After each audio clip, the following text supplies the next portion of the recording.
Welcome back to the channel. Today we're going to be making a DIY free off-grid internet project. So when I say off-grid internet source, all we're really doing is making a database that you can access when everything is down. So I made this video because I was a little bit upset after watching a video I saw online where they were promoting off-grid internet, which really isn't off-grid, and I'm going to explain that later. So this device that I saw online is an off-grid internet gadget where you can connect to it over a Wi-Fi connection and you have access to some type of internet, which is not the case. So you see here, once I play the video, you're going to see exactly what this device is. And you can see that it looks very familiar. It's a Raspberry Pi Zero W with a Pi Sugar battery attached to it with the logos removed. So I know this because here's a look at some of the projects I've done on this channel. I made a wireless bad USB over connection over Wi-Fi, and I made a Pwnagotchi. I made a couple of them on my channel. So as you see, it's just a Raspberry Pi Zero W and a Pi Sugar battery. But what bothers me is that the way they're promoting it, that it's an off-grid internet. So which it's not. All it is a storage device that you can access over a Wi-Fi connection, which I worry misleads people to make them believe that since it's over a Wi-Fi connection, you're accessing all this information. It's some type of special off-grid network. So I'm going to explain to you why an off-grid internet doesn't really exist. And I'm going to explain it in this little demonstration here. So this is how the internet works. So the orange represents network devices, so your switches, your routers, and the yellow are computers or storage devices within a network. So when you want to request something, you request it from a website, it travels through the internet to get that data, and it just sends the data to you.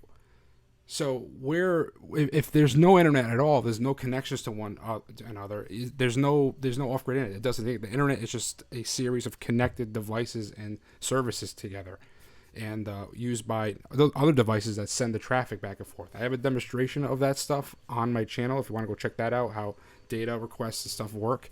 But reality is, all you really need to do is get all this data and just save it to your local storage device.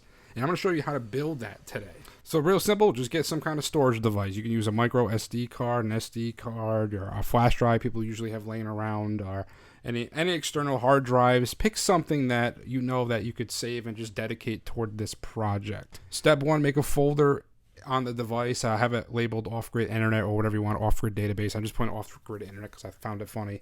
And what you're going to do is organize it. So make more folders within it so you can keep your stuff organized. You're going to put survival guides, food, health stuff. So in mine, I have like EMP attacks, what to do in nuclear fallout, and guides and how to help me and better prepare myself.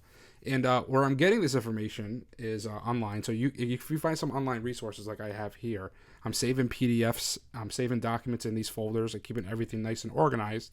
So when stuff hits the fan and everything's down, I'm already have all the stuff ready to go. So this is the website I'm going on. It's trueprepper.com. I'm going to leave a link for this in the description. There's a lot of like free stuff out there, but some websites might give you like a virus or two. For some reason, I stumbled across this website and I had no issues with it at all. So once you find something that you want to download and keep for offline purposes, go ahead and download it to the designated folder within your storage device. So you can see here when I'm going through mine, I find this one's under health, what to do with during injuries and how to fix yourself. And now I have that. So when the internet goes down, now I have that in my folder. Just click on it, open up the PDF, and now I have all that stuff ready and available for me. So again, this is really useful when it comes to nuclear stuff as well. It's like how to like build shelters, what to do after the first like 24 hours of a nuclear attack. Like all this stuff I have saved and ready to go, and I don't have to worry about losing it.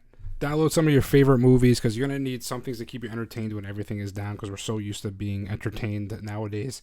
And also record some videos and have videos saved that can help you. This video is one of mine. I can hit the download button and download for my Meshtastic drone so I can send messages over radio using the LoRa radio protocol.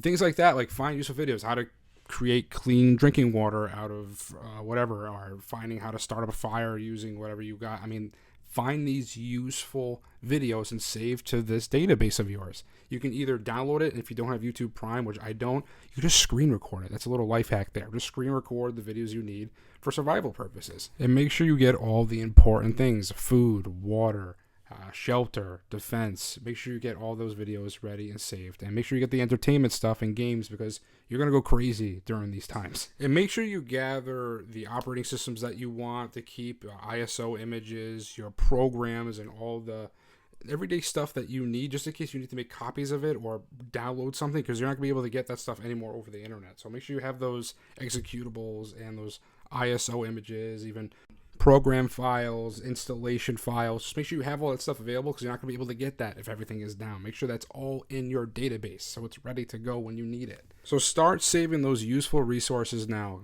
Build your offline database, and find whatever storage device you have laying around and start building it, and just have it tucked away. Even you can even put it in an EMP bag if you want to protect yourself even further from an EMP attack, so you always have these resources available. And I don't want you to be misled. There's no real such thing as an off-grid internet. The closest thing you probably get is satellite internet, but it still means you're on the grid. You're still connected to something. That's how the internet works. All we're doing is making a copy of online resources and making it available offline. Thank you very much for watching this video. I really hope it helps. I don't want you guys to get misled, and it's always good to be prepared, be proactive rather than reactive, and remember, safety is an illusion. And I'll see you guys in the next video.